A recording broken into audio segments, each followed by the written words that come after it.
പിതാവിൻ്റെയും പുത്രൻ്റെയും പരിശുദ്ധാത്മാവിൻ്റെയും നാമത്തിൽ ആമേൻ. ഏറ്റവും സ്നേഹമുള്ള സഹോദരങ്ങളെ, ഒരുപാട് സന്തോഷത്തോടെയാണ് ഈ ദിവസം നിങ്ങളെ ഞാൻ കാണുന്നതും നിങ്ങളോട് സംസാരിക്കുന്നതും. കർത്താവ് നമുക്ക് ഈ നാളുകളിൽ തരുന്ന വലിയൊരു ദൈവകൃപയുടെ അവസരമായി ഞാനിതിനെ കാണുകയാണ്. കർത്താവ് തന്ന ഒരു പ്രേരണയാണ് 40 ദിവസം ദിവ്യകാരുണ്യത്തോടൊപ്പം യാത്ര ചെയ്ത് കർത്താവിൽ നിന്ന് കൃപാവരങ്ങൾ പ്രാപിക്കാനും ശക്തി പ്രാപിക്കാനും നമ്മുടെ പാപങ്ങൾക്ക് പരിഹാരം ചോദിക്കാനും നമ്മുടെ മേൽ വന്നിട്ടുള്ള എല്ലാ ശിക്ഷാവിധിയുടെ എല്ലാ തകർച്ചകളും മാറിപ്പോകാനും ദൈവം ഒരുക്കുന്ന ഈ അവസരം. ഞാനിത് നിങ്ങളോട് പറയുമ്പോൾ കേരളത്തിൽ കഴിഞ്ഞ കുറേ കാലങ്ങളായി ഏറ്റവും കൂടുതൽ ആത്മീയ തലത്തിൽ അവഹേളിക്കപ്പെട്ടിട്ടുള്ള ഒരു യാഥാർത്ഥ്യമാണ് ദിവ്യകാരുണ്യം. പലയിടങ്ങളിലായി ദിവ്യകാരുണ്യം പല വിധത്തിൽ ദിവ്യകാരുണ്യം അവഹേളിക്കപ്പെട്ടതിനെ നമുക്ക് അറിയാം. അപ്പോൾ ആ സാഹചര്യത്തിലൊക്കെ ഇൻസേനു ജേസു എന്ന ഗ്രന്ഥത്തിൽ കർത്താവ് വെളിപ്പെടുത്തിയ ഒരു പ്രധാനപ്പെട്ട കാര്യം അഡോറേഷൻ ബിക്കംസ് റിപ്പറേഷൻ എന്നാണ്. ആരാധന പരിഹാരമായിട്ട് മാറുകയാണ്. നമ്മൾ ഈ 40 ദിവസത്തെ ദിവ്യകാരുണ്യ യാത്ര നടത്തുമ്പോൾ ഇത് നമുക്ക് വേണ്ടി മാത്രമല്ല, ലോകത്തെവിടെയെല്ലാം പരിശുദ്ധ കുർബാന അവഹേളിക്കപ്പെട്ടിട്ടുണ്ടോ അതിനെല്ലാം പരിഹാരം കൂടി നമ്മൾ ചെയ്യുന്ന ഒരു യാത്രയാണിത്. അത് നിങ്ങളുടെ മനസ്സിൽ ഒന്ന് സൂക്ഷിക്കാൻ ഞാൻ ആഗ്രഹിക്കുന്നു. ഇന്ന് നമ്മുടെ 1ാമത്തെ എപ്പിസോഡാണ്. 40 ദിവസത്തെ യാത്രയിലെ ആദ്യത്തെ ഈ ദിവസം നമ്മൾ ദിവ്യകാരുണ്യവുമായി ബന്ധപ്പെട്ട ബൈബിളിലെ ആദ്യത്തെ ചിന്തയിലേക്ക് കടക്കുകയാണ്. ആ ആശയമാണ് വിശ്വദേവാലയം എന്ന സങ്കല്പം. കോസ്മിക് ടെമ്പിൾ, വിശ്വദേവാലയം. എന്താണ് വിശ്വദേവാലയം എന്ന ബൈബിളിലെ സങ്കല്പം? ദൈവം ഈ ഭൂമിയെ, ഈ പ്രപഞ്ചത്തെ സൃഷ്ടിച്ചതായി ഉൽപ്പത്തി പുസ്തകം പറയുന്നത് 6 ദിവസം കൊണ്ട് സൃഷ്ടിച്ചു, 7-ാം ദിവസം വിശ്രമിച്ചു എന്നാണ്. 6 ദിവസത്തെ സൃഷ്ടി വിവരണത്തെക്കുറിച്ച് പറയുമ്പോൾ ഇങ്ങനെയാണ് പറയുന്നത്: ആദിയിൽ ദൈവം ആകാശവും ഭൂമിയും സൃഷ്ടിച്ചു. ഭൂമി രൂപരഹിതവും ശൂന്യവുമായിരുന്നു. ആഴത്തിന് മുകളിൽ അന്ധകാരം വ്യാപിച്ചിരുന്നു. ദൈവത്തിൻ്റെ ചൈതന്യം വെള്ളത്തിന് മീതെ ചലിച്ചുകൊണ്ടിരുന്നു. അപ്പോൾ ഭൂമി രൂപരഹിതമായിരുന്നു, ശൂന്യമായിരുന്നു. The earth was formless and void. അപ്പോൾ രൂപരഹിതം, ശൂന്യം. 6 ദിവസത്തെ സൃഷ്ടി എന്ന് പറയുന്നത് 6നെ 2ആയിട്ട് തിരിക്കാം. 3. ആദ്യത്തെ 3 ദിവസം രൂപരഹിതമായ ഭൂമിക്ക് ദൈവം രൂപം കൊടുക്കുകയാണ്. അടുത്ത 3 ദിവസം ആ രൂപം കിട്ടിയ ഭൂമിക്കകത്തേക്ക് ദൈവം, ശൂന്യമായ ഭൂമിക്കകത്തേക്ക് ദൈവം വസ്തുക്കൾ നിറയ്ക്കുകയാണ്. അപ്പം ഇങ്ങനെയാണ് സൃഷ്ടിയെ അവതരിപ്പിച്ചിരിക്കുന്നത്. നമ്മൾ ബൈബിൾ വായിക്കുമ്പോൾ ബൈബിൾ ശാസ്ത്രം പഠിപ്പിക്കാനുണ്ടായ ഗ്രന്ഥമല്ലെന്ന് നമുക്കറിയാം. ബൈബിൾ വായിക്കുമ്പോൾ നമ്മൾ ചോദിക്കേണ്ട ചോദ്യം ഭൂമി എങ്ങനെ ഉണ്ടായി എന്ന ചോദ്യമല്ല, ഭൂമിയെ ദൈവം എന്തിനു സൃഷ്ടിച്ചു എന്ന ചോദ്യമാണ്. ആ ചോദ്യത്തിന് ഉത്തരം കൊടുക്കാനാണ്. ഏത് ചോദ്യത്തിന്? ഭൂമിയെ ദൈവം എന്തിനു സൃഷ്ടിച്ചു, പ്രപഞ്ചം ദൈവം എന്തിനു സൃഷ്ടിച്ചു, why God created the earth. ഈ ചോദ്യത്തിന് ഉത്തരം കൊടുക്കാനാണ് ബൈബിൾ ശ്രമിക്കുന്നത്. ഈ ചോദ്യത്തിന് ഉത്തരം കൊടുക്കാൻ ബൈബിൾ ശ്രമിക്കുമ്പോൾ ബൈബിൾ നമ്മളോട് പറയുകയാണ്, ദൈവം ഭൂമിയെ സൃഷ്ടിച്ചപ്പോൾ ആദ്യം ശൂന്യമായിരുന്ന ഭൂമിക്ക്, ആദ്യം രൂപരഹിതമായിരുന്ന ഭൂമിക്ക് രൂപം കൊടുത്തു, ശൂന്യമായിരുന്നതിനകത്തേക്ക് നിറച്ചു. ആദ്യത്തെ 3 ദിവസങ്ങളിൽ ദൈവം സൃഷ്ടിക്കുന്നത് ടൈം, സ്പേസ് ആൻഡ് മാറ്ററാണ്. സമയം, കാലം, ദ്രവ്യം, പദാർത്ഥം. ഈ 3 കാര്യങ്ങളാണ് ആദ്യത്തെ 3 ദിവസങ്ങളിൽ സൃഷ്ടിക്കുന്നത്. പിന്നീട് അതിനകത്തേക്ക്, ആ ഭൂമിക്കകത്തേക്ക് ദൈവം വസ്തുക്കൾ ഫില്ല് ചെയ്യുന്നു. ഇത് ഞാൻ പറയുമ്പോൾ നിങ്ങൾക്ക് മനസ്സിൽ ഭാവനയെ കാണാൻ പറ്റും. ഇതൊരു ദേവാലയം പണിയുന്നത് പോലാണ്. ആദ്യം ദേവാലയത്തിൻ്റെ സ്ട്രക്ചർ പണിയുന്നു. ഡേ 1, ഡേ 2, ഡേ 3, 1, 2, 3 ദിവസങ്ങളിൽ ഈ ടെമ്പിളിൻ്റെ, ഈ ദേവാലയത്തിൻ്റെ സ്ട്രക്ചർ പണിയുന്നു. അടുത്ത 3 ദിവസങ്ങളിൽ അത് ഫർണിഷ് ചെയ്യുന്നു, അതിനകത്തേക്ക് വേണ്ട കാര്യങ്ങളെല്ലാം നിറയ്ക്കുന്നു. അപ്പോൾ ബൈബിൾ എഴുത്തുകാരൻ അല്ലെങ്കിൽ പരിശുദ്ധാത്മാവ് ബൈബിൾ ഗ്രന്ഥകാരനിലൂടെ നമ്മളോട് പറയാൻ ശ്രമിക്കുകയാണ്, ഒരു ടെമ്പിൾ പണിയുന്നത് പോലാണ്, ഒരു ദേവാലയം പണിയുന്നത് പോലാണ് ദൈവം ഭൂമിയെ, പ്രപഞ്ചത്തെ സൃഷ്ടിച്ചത്. ഇങ്ങനെ 6 ദിവസം കൊണ്ട് ഒരു ദേവാലയം പണിയുന്നത് പോലെ ദൈവം പ്രപഞ്ചം സൃഷ്ടിച്ചിട്ട് 6 ദിവസം കൊണ്ട് സൃഷ്ടിച്ചിട്ട് ബൈബിൾ പറയുന്നു 7-ാമത്തെ ദിവസം ദൈവം വിശ്രമിച്ചു. പഴയ കാലത്ത്, പുരാതന കാലത്ത്, ഹെബ്രായ ഭാഷയിൽ ഈ ഉൽപ്പത്തി പുസ്തകം എഴുതപ്പെടുന്ന കാലത്ത് റെസ്റ്റഡ്, വിശ്രമിച്ചു എന്ന് പറയുന്ന വാക്കിന് സിംഹാസനത്തിലിരുന്നു എന്നൊരർത്ഥം കൂടിയുണ്ട്. സിംഹാസനത്തിലിരുന്നു എന്ന് പറഞ്ഞാൽ നിങ്ങളതിനെ ഇങ്ങനെ മനസ്സിൽ കാണണം. ദൈവം ഈ 6 ദിവസം കൊണ്ട് പ്രപഞ്ചം സൃഷ്ടിച്ചിട്ട് 7-ാം ദിവസം ആ ദേവാലയമാകുന്ന, വിശ്വദേവാലയമാകുന്ന പ്രപഞ്ചത്തിൽ ഒരു സിംഹാസനം വിട്ടിരുന്ന് വിശ്രമിച്ചു. അപ്പോൾ നമ്മുടെ മനസ്സിലേക്ക് കൊണ്ടുവരേണ്ട ചിന്ത, ദൈവം വിശ്രമിച്ചത് എവിടെയാണ്? ഈ ടെമ്പിളിനകത്താണ്, ഈ വിശ്വദേവാലയത്തിനകത്താണ് ദൈവം റെസ്റ്റ് ചെയ്യുന്നത്, ദൈവം വിശ്രമിക്കുന്നത്. എന്ന് പറഞ്ഞാൽ ഒരാൾ ദൈവത്തെ കാണാൻ, ബൈബിൾ നമുക്ക് പറഞ്ഞു തരികയാണ്, ദൈവത്തെ കാണാൻ ഒരാൾ ഈ പ്രപഞ്ചത്തിലേക്ക് നല്ലതുപോലെ ഒന്ന് നോക്കിയാൽ മതി. ഈ പ്രപഞ്ചത്തിൽ ദൈവം വിശ്രമിക്കുന്നുണ്ട്, ദൈവം തൻ്റെ സിംഹാസനം ഇട്ടിട്ടുണ്ട്, ദൈവം ഈ പ്രപഞ്ചത്തിൻ്റെ രാജാവായി വാഴുന്നുണ്ട്, ഈ പ്രപഞ്ചത്തിൽ ദൈവം ആ പ്രപഞ്ചത്തിൻ്റെ നാഥനായി ഉണ്ട്. ബൈബിൾ നമുക്ക് പറഞ്ഞു തരികയാണ്, ദൈവത്തിൻ്റെ ആലയമാണ് ഈ പ്രപഞ്ചം. ഈ പ്രപഞ്ചം ദേവാലയമാണ്. ആ ദേവാലയത്തിൽ ദൈവം വസിക്കുന്നുണ്ട്. പ്രപഞ്ചത്തിൻ്റെ അധിനാഥനായ ദൈവം ഈ പ്രപഞ്ചമാകുന്ന ദേവാലയത്തിൽ വസിക്കുന്നു. ഇനി രണ്ടാമത് നിങ്ങളുടെ മനസ്സിലേക്ക് കൊണ്ടുവരേണ്ട ഒരാശയം,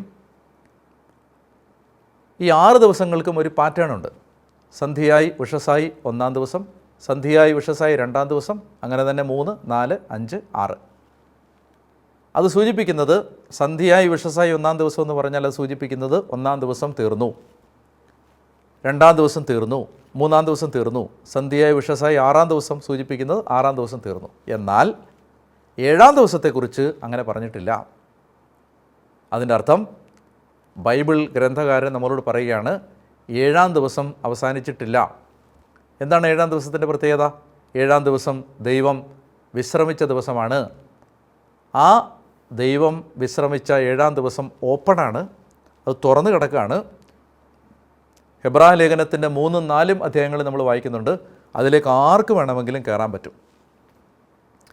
ദൈവത്തിൻ്റെ വിശ്രമത്തിലേക്ക്, ദൈവം തരുന്ന സമാധാനത്തിലേക്ക്, ദൈവം തരുന്ന ആശ്വാസത്തിലേക്ക്, ദൈവത്തിൻ്റെ പ്രസൻസിലേക്ക്, സാന്നിധ്യത്തിലേക്ക് ആർക്ക് വേണമെങ്കിലും കയറാൻ പറ്റും. അങ്ങനെ ദൈവം അത് തുറന്നിട്ടിരിക്കുകയാണ്, അത് അവസാനിച്ചിട്ടില്ല. എന്ന് പറഞ്ഞാൽ പ്രപഞ്ചമാകുന്ന ദേവാലയത്തിൽ ദൈവം തൻ്റെ സിംഹാസനം വിട്ട് അവിടെ ദൈവം വാഴുന്നുണ്ട്.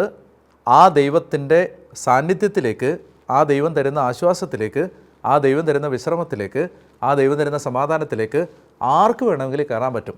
അയാൾ മനസ്സ് വെച്ചാൽ മതി. അങ്ങനെ ദൈവം തരുന്ന ഈ വിശ്രമത്തിലേക്ക് പ്രവേശിക്കാനായി ദൈവം നമുക്ക് തരുന്ന ഒരു വഴിയാണ് ആരാധന. അതുകൊണ്ടാണ് 7-ാം ദിവസത്തെ ദൈവം വിശുദ്ധമാക്കി ആരാധനയുടെ ദിവസമാക്കി മാറ്റിയത്. തൻ്റെ വിശ്രമത്തിലേക്ക് നമ്മൾ പ്രവേശിക്കാനാണ്. ഞാൻ പറഞ്ഞു വരുന്നത്, ഇങ്ങനെ സൃഷ്ടിയെ നമ്മൾ മനസ്സിലാക്കുമ്പോൾ, ഞാൻ ഇത്രയും പറഞ്ഞത് നിങ്ങൾക്ക് ഗ്രഹിക്കാവുന്നതിലപ്പുറമാണെങ്കിലും ഈ പറയാൻ പോകുന്ന കാര്യം മാത്രം നിങ്ങളുടെ മനസ്സിൽ കുറിച്ചാൽ മതി. ഇങ്ങനെ ബൈബിൾ പ്രപഞ്ച സൃഷ്ടിയെ അവതരിപ്പിക്കുന്നതിന് ഒരു ലക്ഷ്യമേ ഉള്ളൂ. എന്തിന് ദൈവം പ്രപഞ്ചത്തെ സൃഷ്ടിച്ചു, എന്തിന് ദൈവം ഒരു ദേവാലയം പോലെ പ്രപഞ്ചത്തെ സൃഷ്ടിച്ചു, ആ ദേവാലയത്തിൽ ദൈവം സിംഹാസനം ഇട്ടിരുന്ന് വിശ്രമിക്കുന്നു, ആ പ്രപഞ്ചത്തിൽ ദൈവമുണ്ട് എന്ന സങ്കല്പം ബൈബിൾ എന്തിന് അവതരിപ്പിക്കുന്നു? ഉത്തരം ഇതാണ്. അതായത് ദൈവം നമ്മളെ സൃഷ്ടിച്ചത്, പ്രപഞ്ചത്തെ സൃഷ്ടിച്ചത് ഒറ്റ ലക്ഷ്യത്തിന് വേണ്ടിയാണ്, ദൈവത്തെ ആരാധിക്കുക. അപ്പോൾ ഒരു ചോദ്യം വരും, എന്തിനാണ് ദൈവത്തെ ആരാധിക്കുന്നത്? മറ്റൊരു എപ്പിസോഡിൽ ഞാൻ അതിനെക്കുറിച്ച് പറയും. എന്തുകൊണ്ടാണ് നമ്മൾ ദൈവത്തെ ആരാധിക്കേണ്ടത് വേറൊരു വിഷയമാണ്. ഇപ്പോൾ ഇത്രയും മനസ്സിലാക്കുക, നമ്മൾ ദിവ്യകാരുണ്യത്തിൻ്റെ യാത്ര തുടങ്ങുമ്പോൾ നമ്മുടെ മനസ്സിൽ എഴുതിയിടേണ്ട ആദ്യത്തെ ചിന്ത ഇതാണ്: എന്നെ ദൈവം സൃഷ്ടിച്ചത് വേറൊന്നിനും വേണ്ടിയിട്ടല്ല, ദൈവത്തെ ആരാധിക്കാനാണ്. ഞാൻ പിറന്നു വീണ ഈ പ്രപഞ്ചം ഒരു കോസ്മിക് ടെമ്പിളാണ്, ഒരു വിശ്വദേവാലയമാണ്. ആ പ്രപഞ്ചത്തിൽ ദൈവം രാജാവായി വാഴുന്നുണ്ട്, വിശ്രമിക്കുന്നുണ്ട്. അവിടുന്ന് സിംഹാസനാരൂഢനായിരിപ്പുണ്ട്. അവിടേക്ക് ഞാൻ അവൻ്റെ സാന്നിധ്യത്തിലേക്ക് പ്രവേശിക്കണം എന്ന ഇൻവിറ്റേഷനാണ്, ക്ഷണമാണ് 7-ാം ദിവസം. അത് എന്നെ വിളിക്കുന്നത് ആരാധനയിലേക്കാണ്. അപ്പോൾ സൃഷ്ടിക്കപ്പെട്ടു എന്ന ഒറ്റ കാരണത്താൽ നമ്മൾ ദൈവത്തെ ആരാധിക്കാനായി വിളിക്കപ്പെട്ടവരാണ്. അതുകൊണ്ട് ഒരു മനുഷ്യൻ്റെ, ശ്രദ്ധിച്ച് കേൾക്കാൻ ഞാൻ പറയുന്നത്, ഒരു മനുഷ്യൻ്റെ സൃഷ്ടിക്കപ്പെട്ട ഉദ്ദേശം അയാൾ പൂർത്തിയാക്കുന്നത് അയാൾ ആരാധിക്കുമ്പോൾ മാത്രമാണ്. ആരാധനയിലാണ് ഒരു മനുഷ്യൻ്റെ ജന്മനിയോഗം അയാൾ പൂർത്തിയാക്കുന്നത്. ആരാധിക്കാത്തവൻ തൻ്റെ ഡിവൈൻ അസൈൻമെൻറ്റിലേക്ക് ഒരിക്കലും എത്തിച്ചേരില്ല. ദൈവം അയാളെ എന്തിനു വേണ്ടി സൃഷ്ടിച്ചോ അതിലേക്ക് ഒരാൾ എത്തിച്ചേരുന്നത് ആരാധനയിൽ മാത്രമാണ്. അപ്പോൾ അതുകൊണ്ട് ദൈവം നമ്മളെ ഈ ദിവസം, ഈ എപ്പിസോഡ് നിങ്ങൾ കേട്ടുകൊണ്ടിരിക്കുമ്പോൾ കർത്താവ് നിങ്ങളെ വിളിക്കുകയാണ് ഈ സത്യം തിരിച്ചറിയാൻ. എന്താണ് ആ സത്യം? എന്നെ ദൈവം വിളിച്ചത് ഒരാരാധകനാവാനാണ്. So my identity is that of a worshipper. ആരാധകൻ്റെ ഐഡൻറ്റിറ്റിയാണ് എനിക്ക്. പാദ്രി പിയോയോട് 10 വർഷത്തേക്ക് അദ്ദേഹത്തിന് പബ്ലിക്കായ മിനിസ്ട്രികൾ ചെയ്യുന്നതിന് വിലക്കുണ്ടായിരുന്നു. പരസ്യമായിട്ട് കുമ്പസാരിപ്പിക്കാൻ അനുവാദമില്ല, പരസ്യമായിട്ട് ആളുകൾക്ക് വേണ്ടി കുർബാന അർപ്പിക്കാൻ അനുവാദമില്ല, പരസ്യമായിട്ട് ആളുകൾക്ക് മിനിസ്ട്രി ചെയ്യാൻ അനുവാദമില്ല. അങ്ങനെ ഒരു വിലക്ക് അദ്ദേഹത്തിന് മേലധികാരികളിൽ നിന്ന് വരുമ്പോൾ അദ്ദേഹം ചോദിക്കുന്നൊരു ചോദ്യമുണ്ട്, ആരാധിക്കുന്നതിന് വിലക്കില്ലല്ലോ.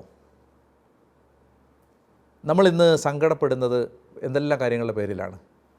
നമുക്ക് നിഷേധിക്കപ്പെട്ട സ്ഥാനം, നമുക്ക് നിഷേധിക്കപ്പെട്ട അംഗീകാരം, നമ്മളെ ആളുകൾ പരിഗണിക്കാതിരുന്നത്, അപ്രീഷിയേറ്റ് ചെയ്യാതിരുന്നത്, നമ്മളെ ആളുകൾ ബഹുമാനിച്ചില്ല എന്നുള്ള ചിന്തകൾ, അല്ലെങ്കിൽ നമുക്ക് വേണ്ടത് പണം അല്ലെങ്കിൽ അങ്ങനെയുള്ള കാര്യങ്ങൾ തന്നില്ല എന്നുള്ള പരാതികൾ.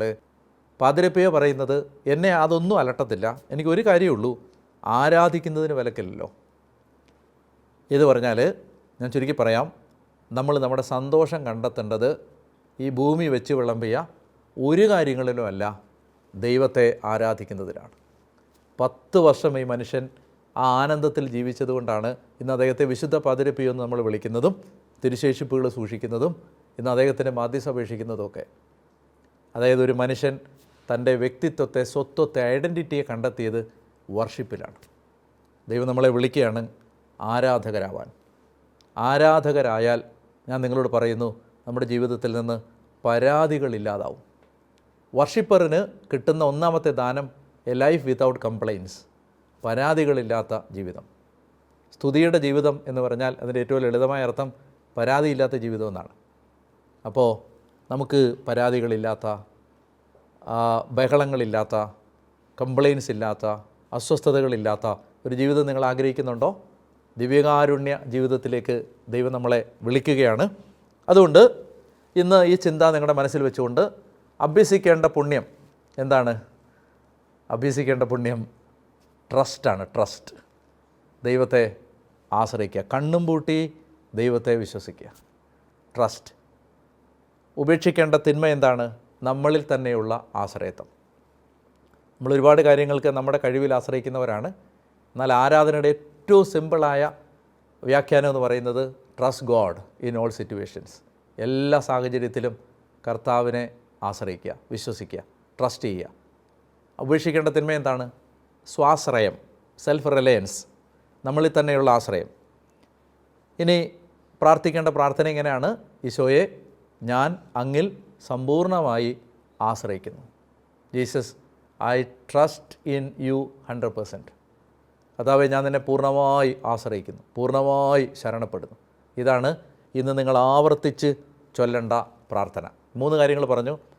അഭ്യസിക്കേണ്ട പുണ്യം ട്രസ്റ്റാണ്, ദൈവത്തെ ആശ്രയിക്കാൻ കൃപ കിട്ടണേ എന്ന് പ്രാർത്ഥിക്കണം. രണ്ടാമത്തെ, ഉപേക്ഷിക്കേണ്ട തിന്മ നമ്മളിൽ തന്നെയുള്ള ആശ്രയമാണ്.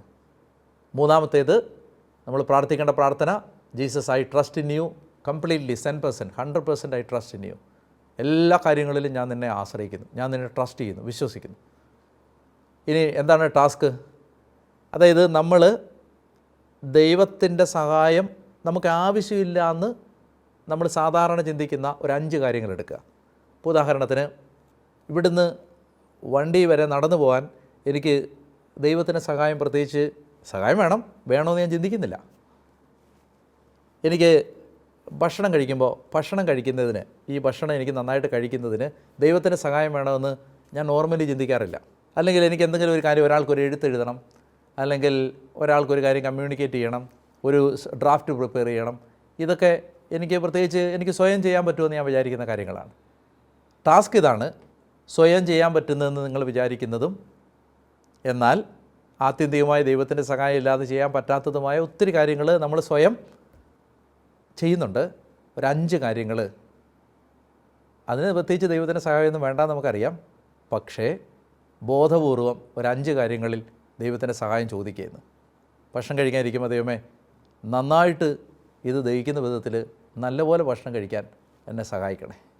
ദൈവം ഇങ്ങനെ നടന്നു പോകുമ്പോൾ എനിക്ക് കുഴപ്പങ്ങളില്ലാതെ നടന്ന് എത്തിച്ചേരാൻ, ഞാനിപ്പോൾ ഇവിടെ നിന്ന് ധ്യാനകേന്ദ്രത്തിലേക്ക് നടന്നു പോകുന്നു വിചാരിക്കാം, എനിക്ക് കർത്താവേ അവിടം വരെ നടന്നു പോകാൻ എന്നെ നീ സഹായിക്കണേ. തുണി അലക്കുമ്പോൾ, തുണി തേക്കുമ്പോൾ, തൂത്തുവാരുമ്പോൾ, ഭക്ഷണം തയ്യാറാക്കുമ്പോൾ, ഓഫീസിൽ പോകുമ്പോൾ, കാർ ഓടിക്കുമ്പോൾ, കൊന്തയൊല്ലുമ്പോൾ, ഇങ്ങനെ നമുക്ക് പ്രത്യേകിച്ച് ദൈവത്തിൻ്റെ സഹായം വേണ്ടെന്നല്ല, നമ്മൾ ചോദിച്ചിട്ടില്ല. അങ്ങനെയുള്ള ഒരു 5 കാര്യങ്ങൾ എടുക്കുക, കോൺഷ്യസ് ആയിട്ട് അങ്ങനെ 5 കാര്യങ്ങളിൽ ദൈവത്തിൻ്റെ സഹായം ചോദിച്ച് ഒരു പരിശീലനമാണ്. അപ്പോൾ അപ്പോസ്തലനായ പൗലോസ് പറയുന്ന പോലെ എല്ലാ കാര്യങ്ങളിലും നമുക്ക് ദൈവത്തെ ആശ്രയിക്കാൻ പറ്റും. ദൈവം നിങ്ങളെ സമൃദ്ധമായിട്ട് അനുഗ്രഹിക്കട്ടെ എന്ന് ഞാൻ പ്രാർത്ഥിക്കുന്നു.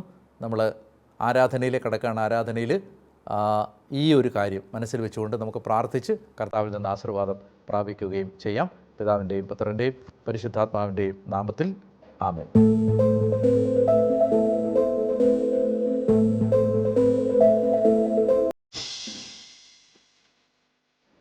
പരിശുദ്ധ പരമ ദിവ്യകാരുണ്യേശോയ്ക്ക് നേരവും ആരാധനയും സ്തുതിയും പുകഴ്ചയും ഉണ്ടായി. പരിശുദ്ധ പരമ ദിവ്യകാരുണ്യേശോയ്ക്ക് നേരവും ആരാധനയും സ്തുതിയും പുകഴ്ചയും. പരിശുദ്ധ പരമ ദിവ്യകാരുണ്യേശോയ്ക്ക് നേരവും ആരാധനയും സ്തുതിയും. ദിവ്യകാരുണ്യേശോയെ അങ്ങേ ഞങ്ങൾ ആരാധിക്കുന്നു, സ്തുതിക്കുന്നു. കർത്താവെ അങ്ങേക്ക് ഞങ്ങൾ നന്ദി പറയുന്നു.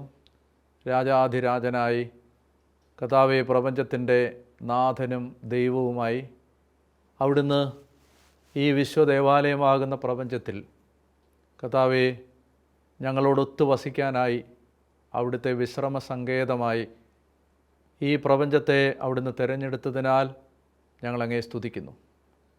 കർത്താവെ ഈ ദിവ്യകാരുണ്യ വിമോചന ശുശ്രൂഷയുടെ 1-ാമത്തെ ദിവസം ഞങ്ങൾ കേട്ട തിരുവചനങ്ങളനുസരിച്ച് കർത്താവെ ആരാധനയിലാണ്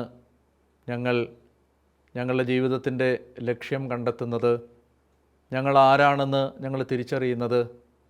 കർത്താവെ ഞങ്ങളുടെ ജീവിതത്തിൽ അവിടുന്ന് ഒരുക്കുന്ന വഴികൾ ഞങ്ങൾക്ക് മനസ്സിലാവുന്നത്, കർത്താവെ ഞങ്ങളുടെ ജീവിതം എവിടേക്കാണ് പോകേണ്ട, യാത്രയുടെ ദിശ എന്താണെന്ന് ഞങ്ങൾ മനസ്സിലാക്കുന്നത് എന്നെല്ലാം ഞങ്ങളെ അവിടുന്ന് ബോധ്യപ്പെടുത്തിയതിന് ഞങ്ങൾ അങ്ങേക്ക് നന്ദി പറയുന്നു. പരിശുദ്ധ കുർബാനയ്ക്കെതിരായി ഈ ലോകത്ത് നടന്നിട്ടുള്ള എല്ലാ അവഹേളനങ്ങൾക്കും ഞങ്ങൾ മാപ്പ് ചോദിക്കുന്നു. ഞങ്ങളുടെ ജീവിതത്തിൽ ദിവ്യകാരുണ്യത്തിനെതിരായി ഞങ്ങൾ ചെയ്തിട്ടുള്ള എല്ലാ തെറ്റുകൾക്കും മാപ്പ് ചോദിക്കുന്നു. യോഗ്യതയില്ലാതെ കർത്താവെ പരിശുദ്ധ കുർബാന സ്വീകരിക്കുകയും യോഗ്യതയില്ലാതെ കുർബാനയിൽ പങ്കെടുക്കുകയും കർത്താവെ അയോഗ്യതയോടെ പാപത്തോടെ ഒരുക്കമില്ലാതെ പരിശുദ്ധ കുർബാനയെ സമീപിക്കുകയും ചെയ്ത എല്ലാ സാഹചര്യങ്ങൾക്കും ഞങ്ങൾ അങ്ങയോട് മാപ്പ് ചോദിക്കുന്നു. കർത്താവെ ലോകം മുഴുവനിലും എല്ലാ ആരാധനാ ആലയങ്ങളിലും ദിവ്യകാരുണ്യത്തിൽ എഴുന്നള്ളിയിരിക്കുന്ന കർത്താവെ അങ്ങയെ ഞങ്ങൾ ആരാധിച്ച് മഹത്വപ്പെടുത്തി സ്തുതിക്കുന്നു. പ്രത്യേകിച്ച് ഈ ദിവസം ഞങ്ങൾ ആഗ്രഹിച്ചതുപോലെ ആഴമായ ശരണം, ആഴമായ വിശ്വാസം കർത്താവെ അങ്ങയിൽ ആശ്രയിക്കാനുള്ള കൃപ ഞങ്ങൾക്ക് തരണമേ എന്ന് പ്രാർത്ഥിക്കുന്നു. ഞങ്ങളുടെ ആശ്രയത്വം, ഞങ്ങളിൽ തന്നെയുള്ള ഞങ്ങളുടെ ആശ്രയബോധം ഞങ്ങളിൽ നിന്ന് എടുത്തു മാറ്റണമേ എന്ന് പ്രാർത്ഥിക്കുന്നു. കർത്താവെ അതുപോലെ ഈ നിമിഷങ്ങളിൽ കർത്താവെ ഞങ്ങളുടെ ജീവിതത്തിൽ എല്ലാ കാര്യങ്ങളിലും അങ്ങേ ആശ്രയിക്കാനുള്ള കൃപ ഞങ്ങൾക്ക് തരണമേ എന്ന് ഞങ്ങൾ അപേക്ഷിക്കുന്നു. ഈ ശുശ്രൂഷയിൽ പങ്കെടുത്തുകൊണ്ടിരിക്കുന്ന രോഗികളായവരെ ഇപ്പോൾ സ്പർശിക്കണമേ. ഹൃദയം തകർന്നവരെ സ്പർശിക്കണമേ. ഏതെങ്കിലും തരത്തിൽ ജീവിതത്തിൻ്റെ എല്ലാ വഴിയും അടഞ്ഞ് ആരെങ്കിലും കർത്താവെ ഈ ആരാധനയിൽ ഇപ്പോൾ പങ്കെടുക്കുന്നെങ്കിൽ കർത്താവെ നിൻ്റെ കരം അവിടുന്ന് നീട്ടണമേ. ദൈവശക്തി അയക്കണമേ. പരിശുദ്ധാത്മ കൃപ കൊണ്ട് നിറയ്ക്കണമേ. യേശുവിൻ്റെ നാമത്തിൽ ആമേൻ. പരിശുദ്ധ കുർബാനയുടെ ആശീർവാദം നമ്മൾ സ്വീകരിക്കുമ്പോൾ നമ്മൾ ഇന്ന് പ്രാർത്ഥിച്ചതുപോലെ നമ്മുടെ ജീവിതത്തിൽ ആഴമായ ദൈവകൃപകൾ ലഭിക്കാൻ നമുക്ക് ആഗ്രഹിക്കാം. സകല ബന്ധനങ്ങളും തകരുന്ന ദൈവത്തിൻ്റെ അനുഗ്രഹം നമ്മൾ പ്രാപിക്കുന്ന സമയമാണ്. നമുക്ക് ആരാധനയ്ക്കിടെ ആശീർവാദത്തിനായിട്ട് ശിരസ്സ് നമിക്കാം.